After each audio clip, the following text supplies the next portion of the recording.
اب وہ مصیبت جو دی جا رہی ہے وہ خود اجر بھی دیتی ہے. یہ نہیں کہ صرف مصیبت میں اللہ آزما رہا ہے بلکہ مصیبت اجر بھی دیتی ہے. جتنی بڑی مصیبت اتنا بڑا ثواب. اللہ تعالیٰ جن لوگوں سے محبت کرتا ہے انہیں آزماتا ہے. جو راضی ہوتا ہے اللہ اس سے راضی ہوتا ہے اور جو ناراض ہوتا ہے اللہ اس سے ناراض ہو جاتا ہے.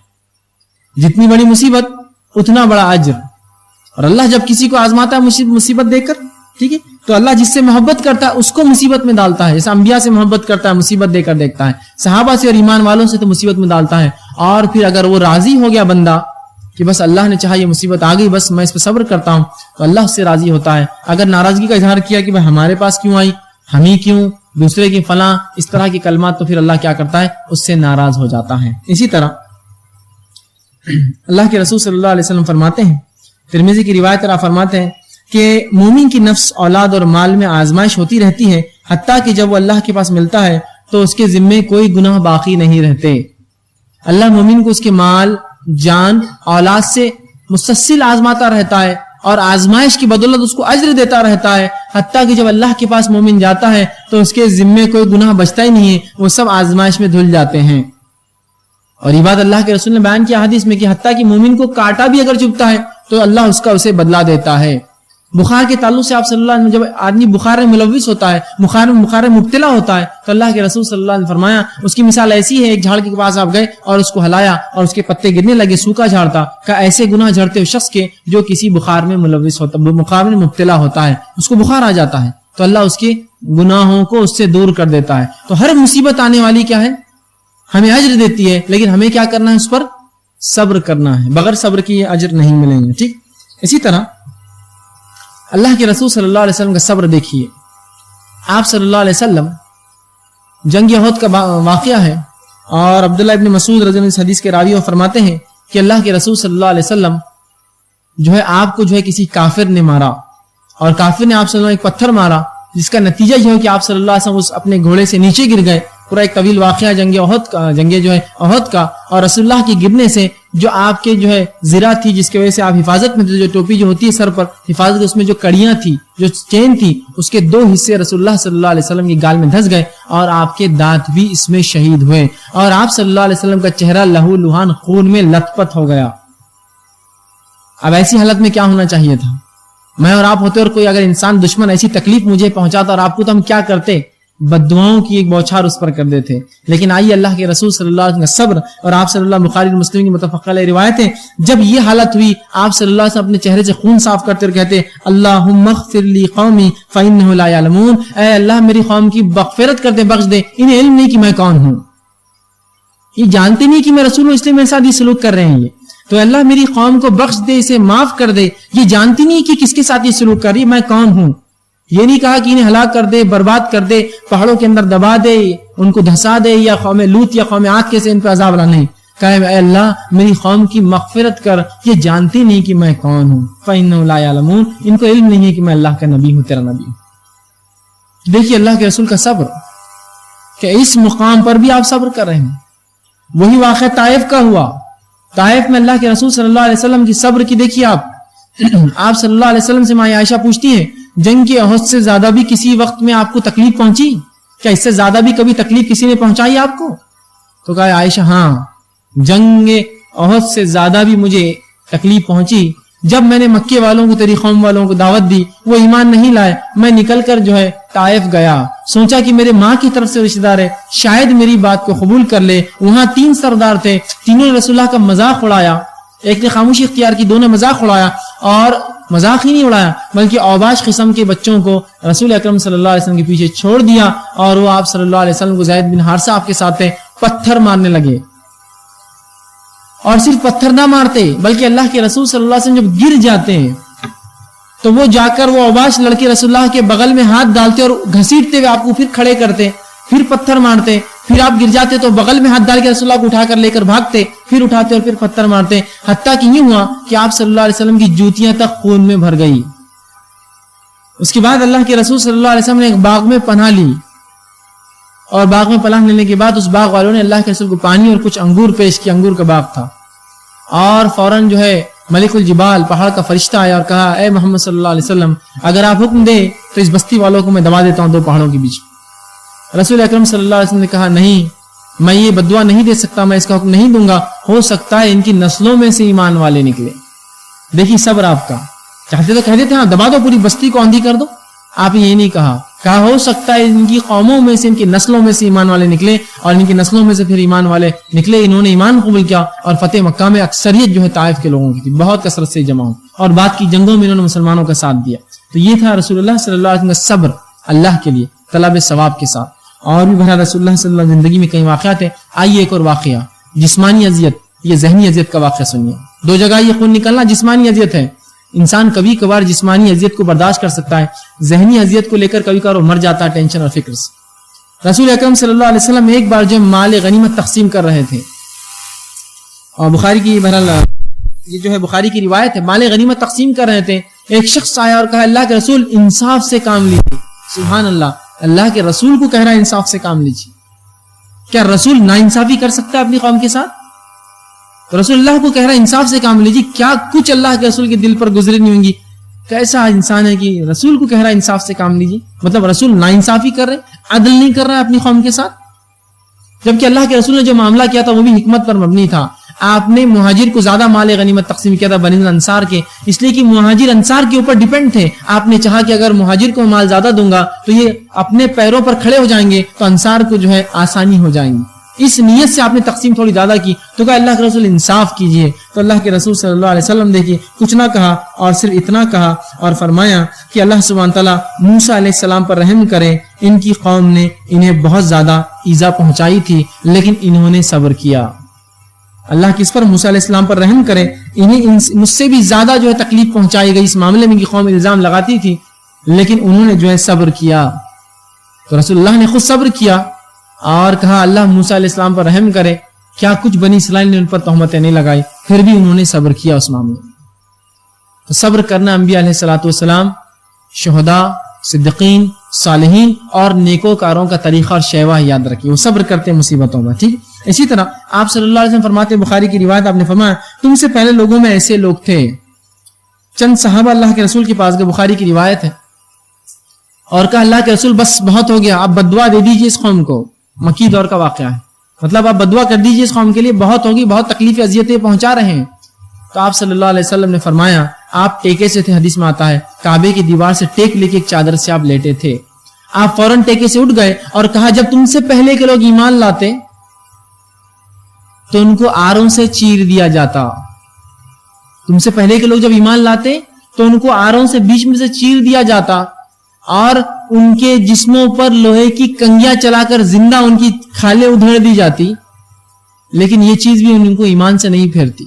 اور تم اپنی تکلیف کی بات کرو, صبر کرو, اس لیے کہ تم سے پہلے آپ نے فرمایا جنہیں گرفتار کر تم سے پہلے جو لوگ ایسے مرد بھی تھے جنہیں گرفتار کر کے زمین میں گاڑ دیا جاتا, اور پھر آرے سے ان کے جسم کو سر سے چیر کر ٹکڑے کر دیا جاتا, اور فرمایا اور لوہے کی کنگیاں ان کے گوشت میں دھسا کر درمیان سے کھینچی جاتی. یہ بات بھی انہیں اللہ سبحانہ تعالیٰ کے دین سے نہیں روکتی. مطلب تم صبر کرو, ان لوگوں نے جیسا صبر کیا تم صبر کرو کہ وہ ان کو گاڑ دیا جاتا اور دو ٹکڑے کر دیے جاتے جسم کے, یا زندہ جسم کے اندر کنگیاں دھسا کر گوشت کھینچ دیا جاتا, وہ چیز ان کو ایمان سے نہیں پھیرتی. مطلب تم صبر کرو. اور ایسے واقعات کی کئی مثالیں بہرحال ہم ملتی ہیں. بس ایک واقعہ صرف اس صبر کا میں آپ کے سامنے رکھوں گا, بڑا زبردست واقعہ ہے, بچے, بوڑھے, مرد اور عورتوں کے لیے عبرت ہے اس واقعے میں. بہرحال واقعہ بہت لمبا ہے, مسلم کی روایت ہے, طویل ہے, میں بہت اختصار سے انشاءاللہ جس کام لوں گا اس کے تعلق سے. آپ صلی اللہ علیہ وسلم فرماتے ہیں اس واقعے کو اللہ رب العزت نے قرآن میں سورۃ البروج سورہ نمبر 85 کی ابتدائی آیتوں کے اندر 10 بیان کیا ہے. اصحاب اخدود کا واقعہ, فرمایا قتل اصحاب الاخدود, کہ مار دیے گئے اخدود والے, گڑھے والے لوگ.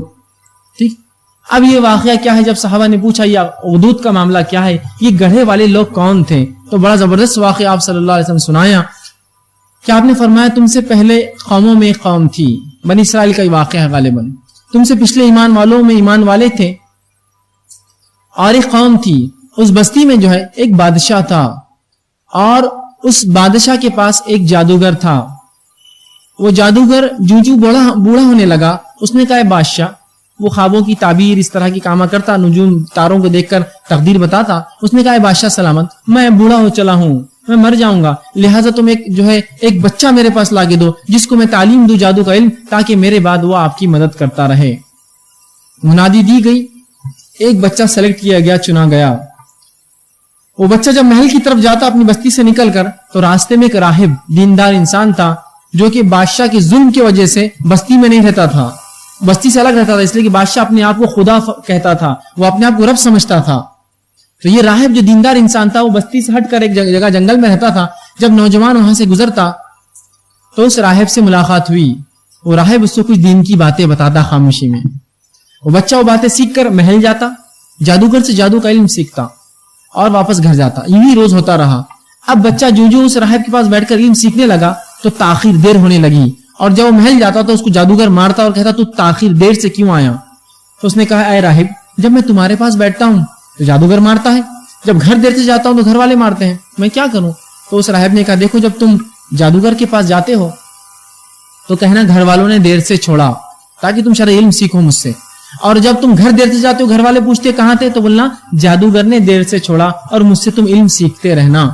وہ بچہ دونوں سے ذہین بچہ تھا, دونوں سے علم سیکھتا رہا. ایک مرتبہ یوں ہوا کہ جب وہ اپنی بستی سے نکل کر محل کی طرف جانے لگا, راستے میں ایک جانور تھا, رسول اللہ فرماتے ہیں, جس نے بستی کا راستہ روکے رکھا تھا, اور ادھر کے لوگ ادھر جانب, ادھر کے لوگ ادھر کے جانب کھڑے تھے. بڑا کوئی جانور تھا, سب لوگ دیکھ رہے تھے. اس بچے نے نیت کی اور آگے بڑھا. جب جانور کو دیکھا تو اس بچے نے ایک پتھر اٹھا نیت کی, اے اللہ اگر وہ جادوگر حق پر ہے, کیونکہ ابھی دونوں علم سیکھ رہا تھا, تو جب میں یہ پتھر ماروں اس جانور کو تو یہ جانور نہ مرے نہ ہٹے, اور اگر وہ راہب حق پر ہے, وہ جو مجھے سکھاتا ہے مسلمان, تو یہ جانور راستے سے ہٹ جائے یا مر جائے. اس نیت سے اس نے پتھر مارا, اور آپ صلی اللہ علیہ وسلم فرماتے ہیں وہ جانور مر گیا اور راستے سے ہٹا دیا گیا. بچے کا چرچا چاروں طرف ہو گیا. ظاہر سی بات ہے, چھوٹے بچے نے جب کیا تو اس کا چرچا چاروں طرف ہو گیا. جب یہ بات بچے نے راہب کو سنائی تو راہب نے کہا اب تم کامل ہو چکے ہو ایمان کے اعتبار سے, تم نے مجھ سے دین سیکھ لیا, اب تمہارے پاس علم آ گیا ہے. اب ایک بات ضرور یاد رکھنا, چونکہ وہ دیندار تھا, اسے علم تھا, میرا نام کسی کو مت بتانا, میں نے تمہیں یہ سکھایا ہے. چونکہ اسے معلوم تھا اب مصیبت شروع, آزمائش شروع, اللہ کا طریقہ ہے یہ, میرا نام مت بتانا کسی کو کہ میں نے تمہیں یہ چیز سکھائی ہے جو دین کا علم دیا ہے. اب ہوا یوں کہ اللہ رب العزت نے اس بچے کی دعاؤں میں تاثیر دے دی. اور جب کوئی شخص اس کے پاس آتا, بچہ کہتا کہ اللہ پر ایمان لاؤ, اور پھر اس کے حق میں دعا کرتا, اللہ اس کی دعا کو قبول کرتا, اور وہ بیماروں کو شفا دینے لگا اللہ کے حکم سے. جو آتا اس کو کہتا ایمان لاؤ, اور پھر وہ دعا کرتا اور وہ شفا یاب ہوتے. ایک مرتبہ یوں ہوا کہ ایک وزیر تھا جو اس بادشاہ کے محل میں تھا. اس وزیر جو وہ نابینا تھا, کسی نے کہا جاؤ اس بچے کے پاس, وہ بہت ماہر ہو چکا ہے. لوگوں کو لگا اس نے جادوگر سے علم سیکھا, بڑا ماہر ہو چکا ہے, وہ جس کے لیے دعا کرتا ہے اس کی دعا قبول ہوتی ہے. تم نابینا ہو, اس سے جا کے نظر بینائی مانگو. وہ شخص وزیر پہنچ گیا اور خوب تحفے تحائف لائے اور کہا مجھے بینائی دو. تو کہا بینائی میں نہیں دیتا ہوں, وہ اللہ دیتا ہے شفا. تو کہا یہ اللہ کون ہے؟ تو کہا یہ تمہارا اور میرا رب ہے, تمہارا اور میرا رب ہے, لہٰذا تم اس پر پہلے ایمان لاؤ پھر میں دعا کروں گا. وہ شخص وزیر ایمان لایا, بچے نے دعا کی, وزیر کو آنکھیں آ گئی, مطلب اس کو بینائی آ گئی. وزیر جو ہے محل میں جا کر جب دوسرے دن بیٹھا اور لوگوں کو دیکھنے لگا, چونکہ بینا لوگ جو نابینا ہوتے ہیں ان کو دکھتا, وہ تو بات ادھر کرتے ہیں دیکھتے ادھر ہے, بیچارے سمجھ میں نہیں آتا ان کو. تو وزیر دیکھ کر بات کر, بادشاہ نے کہا کیا بات ہے آج تم دیکھ رہے ہو؟ تو کہا مجھے بینائی مل گئی. تو کہا خوب, کیسے؟ تو کہا اس بچے نے دی, اس بچے نے دعا کی اور اپنے رب سے دعا کی, مجھے کہا ایمان لاؤ رب پر, اور دعا کی رب سے, بینائی مل گئی. تو بادشاہ نے جادوگر سے کہا بھائی اتنا ماہر بنا دیا اس کو تم نے, یہ تو تم سے بھی آگے چلا گیا. تو جادوگر نے کہا میری مہارت اتنی نہیں کہ میں کسی کو بینائی دینے والا جادو سکھا سکوں.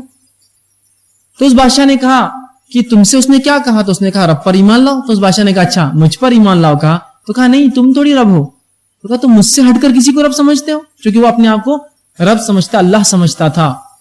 تو کہا تم مجھ سے ہٹ کر کسی کو رب سمجھتے ہو؟ تو کہا وہ اللہ جس جو تمہارا بھی رب ہے اور میرا بھی رب ہے. تو کہا نہیں یہ نہیں ہو سکتا ہے, کس نے تمہیں یہ بتایا؟ تو کہا اس بچے نے یہ تعلیم دی مجھے. لاؤ اس بچے کو پکڑ کر لایا گیا محل کے اندر. جب بچے کو ضرب لگایا گئی, مارا گیا کہ کس نے سکھایا تجھے علم, چونکہ بادشاہ یہ چاہتا نہیں تھا کہ بغاوت ہو اس کے محل میں, ایمان لوگ لانے لگے تو بغاوت ہو جائیں گے, وہ اپنے آپ کو رب کہتا تھا.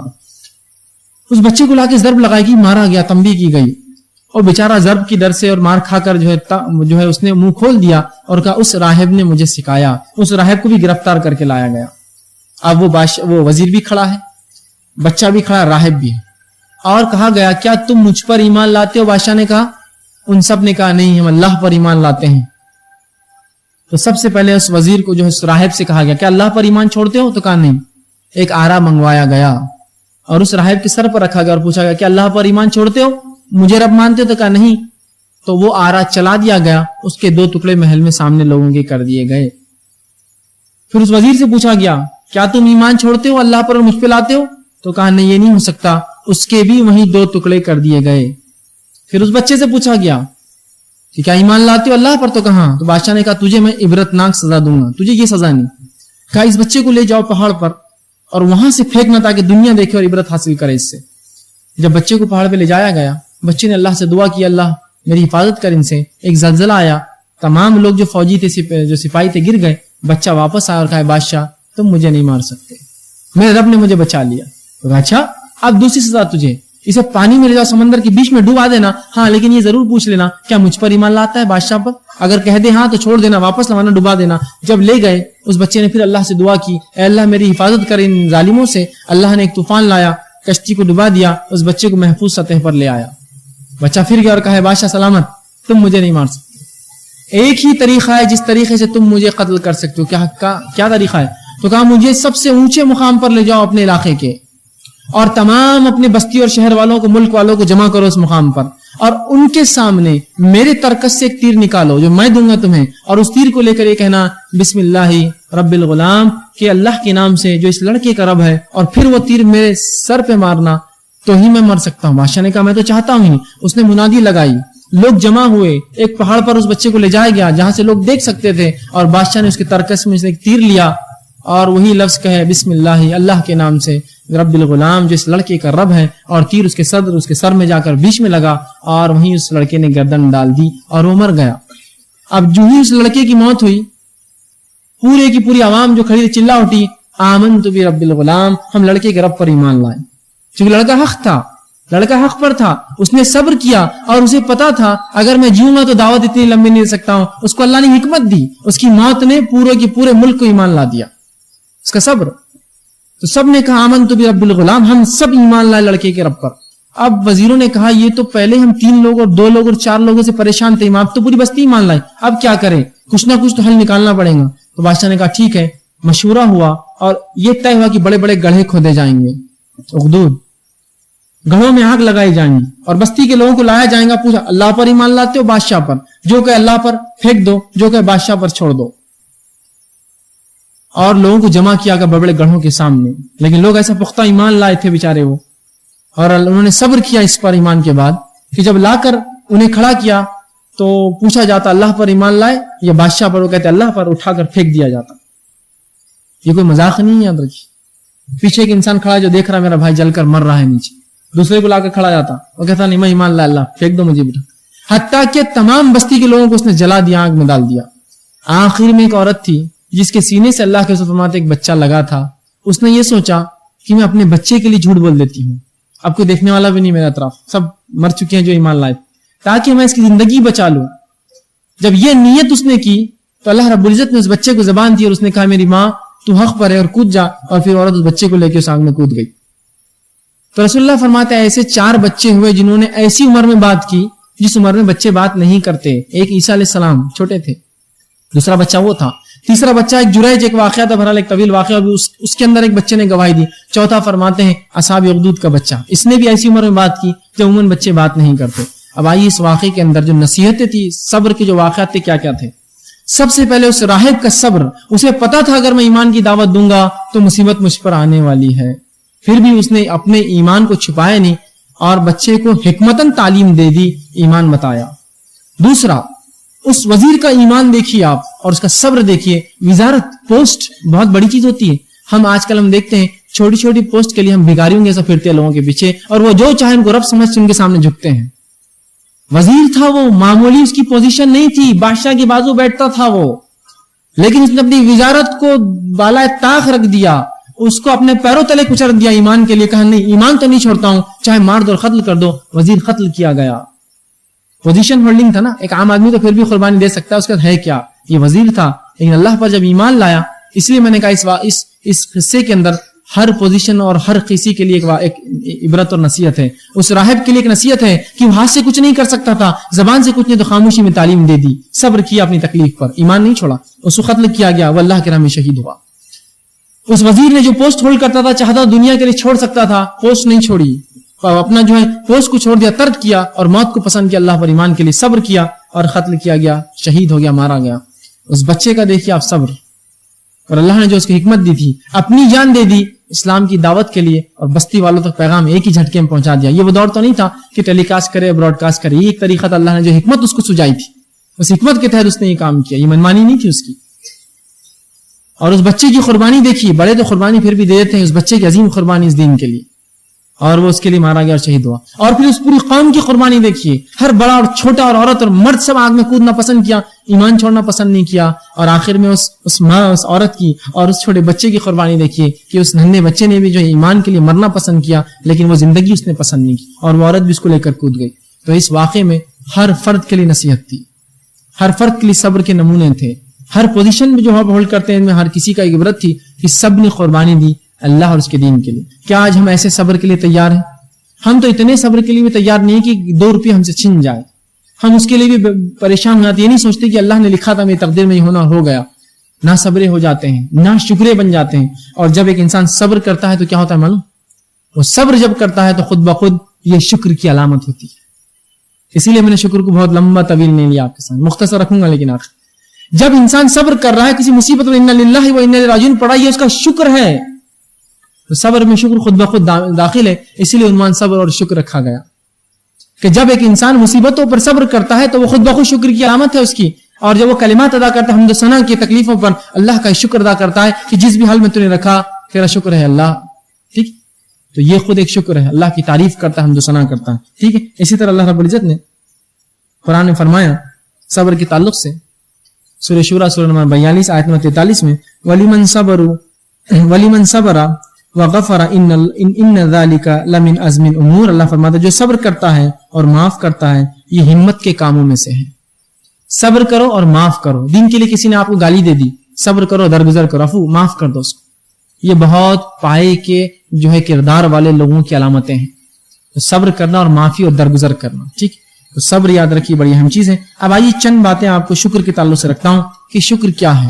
آپ جو صبر کریں گے, جو تکلیفیں برداشت کریں گے, اور ہر تکلیف کے اوپر اللہ کی حمد و ثنا اور جو ہے تسبیح اور اس کی کلام اور اس کی بڑائی بیان کریں گے, یہ تمام شکر ہو جاتا ہے خود بخود, یہ تمام شکر ہو جاتا ہے خود بخود. آئیے شکر کے تعلق سے اللہ رب العزت قرآن میں فرماتا ہے اور کہتا ہے, ایک آیت جو میں نے آپ کے سامنے تلاوت کی, جو سورہ بقرہ کی آیت نمبر 152 تھی. اللہ نے فرمایا فَاذْكُرُونِي أَذْكُرْكُمْ وَاشْكُرُوا لِي وَلَا تَكْفُرُونَ, کہ تم میرا ذکر کرو میں تمہارا ذکر کروں گا, وَاشْكُرُوا لِي میرا شکر ادا کرو, وَلَا تَكْفُرُونَ اور ناشکری نہ کرنا.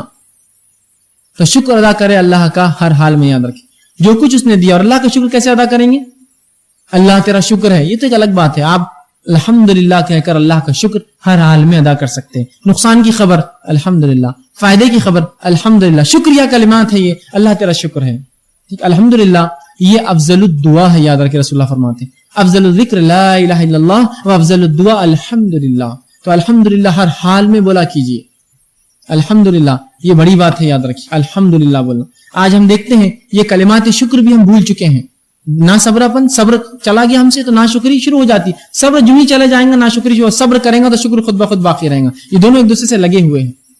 ایک انسان کو خبر ہے کوئی مر گیا, کوئی کسی کی خبر دی, کسی کی پیدائش ہوئی, کوئی پیدا ہوا, تو آپ بولتے الحمدللہ, تمام تعریف ہے اللہ کے لیے. اگر کسی کی موت کی خبر ہے تو اگر کوئی بولے الحمدللہ تو اس کا گلا پکڑ لیں گا اٹھ کر, بولیں گے میرے گھر میں مر گیا. اور تو الحمدللہ کا معنی ہوتا ہے تمام تعریف ہے اللہ کے لیے, تو میں جیوں بھی تو تعریف اللہ کی, میں مروں بھی تو تعریف اللہ کی. اور ایسے سلف صالحین کے کئی واقعہ. تو یہی شکریہ کے کلمات, شکریہ کلمات کہ انسان صبر کرے. وہ تکلیف آئی, صبر کیا, الحمدللہ, ان للہ و انا الیہ راجعون. اللہ اس نقصان کا بہترین بدل دے, چھوڑ دیا آپ نے اللہ پر. اب اللہ کا کام ہے کہ اس بندے کو جس نے شکریہ کلمات ادا کیا اپنے نقصان پر بھی, اللہ کا کام ہے کہ اس کو واپس دے. اس لیے کہ بندہ جو ہوتا ہے یہ کمزور ہوتا ہے, اللہ کو معلوم اگر زیادہ اس کو آزمائیں گا تو یہ چھوڑ دیں گا ساتھ. تو اللہ بھی اتنا ہی آزماتا ہے جتنی اس کی طاقت اور استطاعت ہے, اور اس کے بعد جو ہے اس کو نعمتیں ادا کرتا ہے بدلے میں, تاکہ بندہ ترغیب پائے اور آگے بڑھے.